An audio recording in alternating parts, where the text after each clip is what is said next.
¿Qué pienso del debate sobre la existencia de Dios?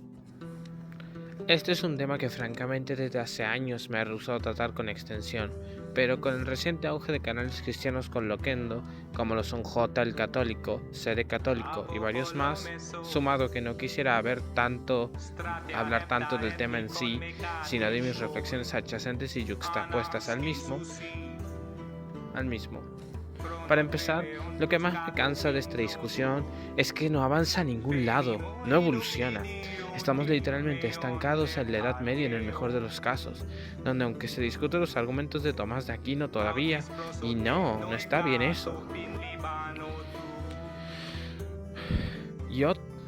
Tienen una cosa en común, todos estos argumentos son deshonestos intelectualmente. Y cosas como el motor inmóvil son argumentos basados en Aristóteles que presuponen su física que ya sería obsoleta. Porque si a vosotros habéis leído la física de Aristóteles, al menos yo lo he leído pero no lo he completado aún, y la metafísica, que sí me la leí completa, sabrán que el argumento del motor inmóvil es algo de la cosmología aristotélica, algo que siento que muchos de estos youtubers cristianos, sin ánimo de faltarles el respeto, aclaro, no toman en cuenta para nada. Es más, pongo en duda siquiera que sepan de dónde nació el argumento del motor inmóvil para empezar. Segundo, lo de la deshonestidad intelectual, que aclaro, no creo que sea malintencionada, es a partir de una conclusión es simplemente partir de una conclusión e inventarle premisas que justifiquen esa conclusión. Eso pasa en cosas como el motor inmóvil, donde parte de la conclusión Dios existe y buscan justificarla, no hacer lo que se debe, que es partir de premisas generales e ir a una conclusión. De nuevo, algo que nos lleva enseñando Aristóteles desde épocas del organón aristotélico. Y con eso resumiría muchos de mis problemas con esta conclusión. El debate no avanza, se siguen repitiendo los mismos argumentos que, claro, aunque muchos son muy elegantes y sofisticados, como el argumento ontológico, arguido por Agustín de Hipona, todos tienen estos defectos. Segundo punto, se ignora por completo el tema de la experiencia. Es decir, esto es una cosa que viene desatando desde Hume, donde, si no estoy mal, era abiertamente agnóstico el tipo. Y es que el debate de la existencia de Dios excluye sistemáticamente el recurrir a la experiencia sensible. ¿Por qué? Si hay una verdad aquí, que algo no tenga evidencia no quiere decir que sea falso. La propia filosofía está basada en esa verdad. Pero la diferencia es que no estamos hablando de una cosa que se siga por lógica matemática, donde por ejemplo perfectamente podemos hablar de la moral sin recurrir a experimentos, pero incluso aquí en menor medida se usa la experiencia, porque usamos los sentimientos como un complemento para poder concluir la moral junto con la razón. Aprovecho para recomendar el ensayo del señor Oscar Chao, mírenlo, está muy bueno. Y en fin, con eso podemos medianamente dar cerrada la discusión. Simplemente podemos limitarnos a decir que no hay la menor evidencia o medio experiencial para poder concluir que Dios existe. Claro, siguiendo las normas del razonamiento honesto, que sirve de premisas a la conclusión. Y ya no hablaría más de eso, porque podría dar mil razones más por cómo aplicar la navaja de Ockham, aplicar al mismo Dios, donde se introduce un montón de entidades metafísicas sin que aporten valor explicativo, pero ya creo que con eso alcanza.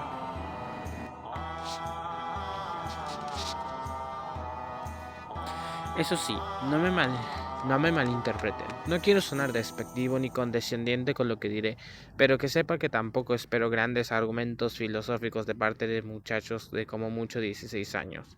Aunque yo tampoco soy mucho mayor que eso, claro. Ahora a ver.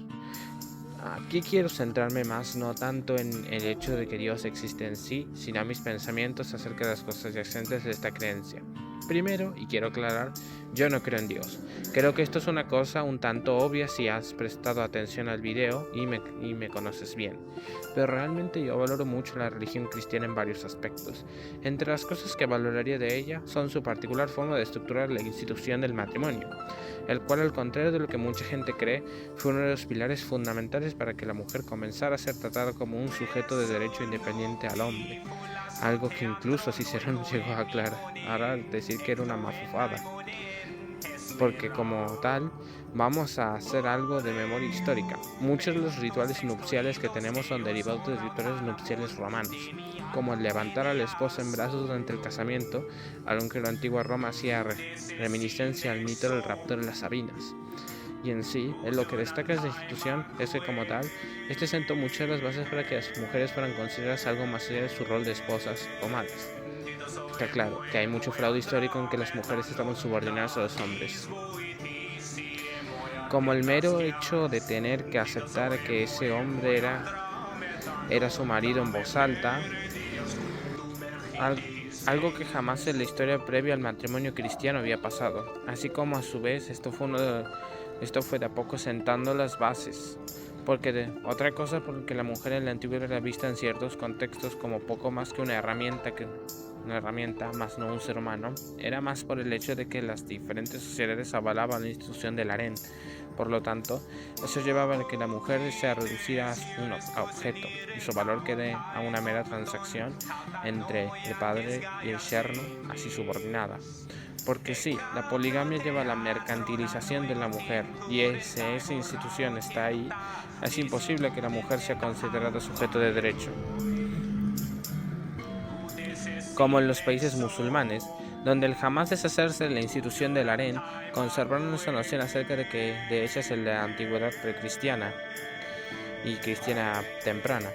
No porque el Islam sea una religión inherentemente antimujeres o malvada, que es una buena religión pese a todo, simplemente es que en eso son más primitivos. Y entre otras cosas que el cristianismo ayudó fue en su carácter de religión universal, donde todos son capaces de ser convertidos y salvados de unirse a esa religión, y que todos eran bienvenidos sin importar su origen étnico, religión previa, idioma ni nada. Algo bastante destacable para la época, pues un par de siglos previos al nacimiento de Jesús teníamos cosas como los griegos que no tenían reparo en pregonar un supremacismo étnico, llamando a todos los no griegos bárbaros. El cristianismo bebía a Jesús del espíritu que tenían los romanos de ir romanizando a los pueblos que conquistaban, he de suponer. Por lo que de ese modo Jesús pregonó un mensaje que unificaba a la humanidad y que tendría grandes consecuencias, como fue el trato que tuvieron los españoles con los indígenas de América, que en gran medida al hecho ser coherentes de religión, llevó a que el régimen de castas implantado por ellos no fuera tomado seriamente por nadie. Y esas serían a mis ojos las mayores virtudes del cristianismo, con cosas como su excelente código ético que fue sentido común por más de 1000 años. Énfasis en fue. Y digo esto porque pese a todo, muchos hoy en día ateos no saben apreciar las instituciones y cosas que ha hecho esta religión por nosotros.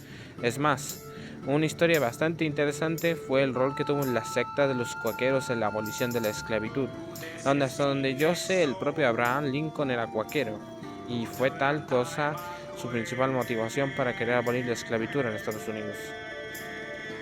Y en sí tampoco sé si tendría mucho más que decir del cristianismo. Este tiene claro sus cosas cuestionables y quisiera hablar un poco de ellas aquí. Lógicamente, más allá del hecho de que toda religión basarse en creer en cosas sin evidencia, hay otras cosas. La primera sería el mito del infierno, que en sí entre los mitos cristianos este se puede considerar el peor de todos. ¿Por qué? Podrán preguntarse. Sencillo, más allá de que te muestra una grosera contradicción con la ética cristiana, donde muchos de ellos son correctamente absolutistas morales. Lo mal siempre está mal, independientemente de las circunstancias.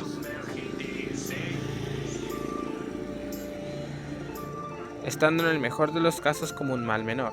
En cambio aquí, este mito tiene incluso un sadismo tácito, viendo la tortura, el maltrato y demás cosas inenarrables como algo justo, que por mucho alguien pudiera merecer algún castigo, el castigo es siempre un medio, no un fin, del mismo modo que la justicia es un medio, más no un fin, aunque también un principio. Y este mito nos presenta el mito del infierno como si sufrir fuera un fin en sí, un mito que se empezó a incorporar en la mitología cristiana por allá en tiempos medievales, aunque en la Biblia originalmente jamás se menciona un infierno como tal, sino que solo habla de que los muertos se levantarán un día.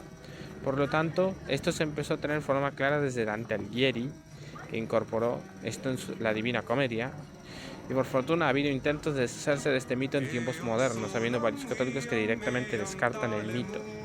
Y en sí, algo que me gustaría reflexionar un poco es que lo que es ser cristiano en estos días. La realidad también comento este video un poco por mí, que otrora fui un creyente bastante devoto, casi fanático diría yo, a tal grado que quise en cierto momento incursionar en YouTube hablando de Dios y demás cosas con Loquendo. Incluso hice un pequeño video hace varios años al respecto que desconozco si aún está disponible, por lo que me podría considerar un predecesor de esta moderna tendencia. Y en sí, hoy en día lo que queda de esta religión diría que no son solo sus escombros. Digo, ya he hablado anteriormente de los cristianos nominales, que es algo que incluso he visto en mi propia familia.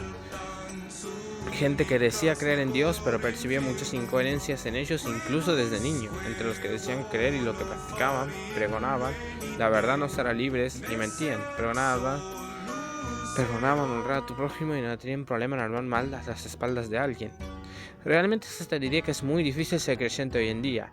Y en sí, hoy aunque suene prejuicioso lo que diré, suele despertarme más mala impresión que alguien diga ser cristiano, porque en la gran mayoría de casos sentiré que escucho una persona que piensa y vive con inercia, por lo que he comentado de los cristianos nominales. Digo, porque en sí lo dicen meramente por costumbre, ni por razón nuestra religión es hoy lo que fue en su pasado. Incluso las caras visibles de la misma como el Vaticano y el Papa hay momentos en donde su legitimidad ha caído por el piso, como cuando el Papa fue a visitar al Partido Comunista Chino y se entremezcló con Maduro. Y en pocas palabras, aunque en Medio Oriente ha habido una cantidad de conversos a tener en cuenta, lo que fue el cristianismo en Occidente es algo que yo doy muy por muerto. Eventualmente se volverá a emerger otra religión, porque el ser humano intrínsecamente es religioso en sí. Que claro que yo tomo la definición antropológica de religión como un conjunto de mitos, rituales y creencias coherentes entre sí que dan explicación última al mundo de una persona. Y vosotros diréis, pero con ese criterio muchas cosas podrían ser una religión. Y sí, la ciencia es la religión de nuestros días, porque muchos de los que pregonan espíritus científicos o de los que piensan en el mundo según la ciencia tienen muchas características de fanático religioso rancio. Y bueno, creo que con eso puedo cerrar este video. Disculpen mucho mi inactividad, he tenido problemas personales que han hecho imposible de mi parte subir contenido. Y de hecho, llevo más de un mes barajando ideas para mi regreso. Pero esas ideas o no me convencían y las cancelaba o me hubieran tomado muchísimo tiempo en realizarlas. Así que decidí traer algo simple como un par de reflexiones que me han cruzado por la cabeza para poder subir algo relativamente pronto. Tómenlo como uno de esos videos de Minecraft donde conversan con el público. Y bueno, se vendrán nuevas cosas próximamente. En sí tengo muchas ideas para trabajar en el canal y créanme que en otra ocasión les traeré algo más trabajado que un simple video de mí hablando cosas vueltas con un gameplay de fondo. Chao, chao.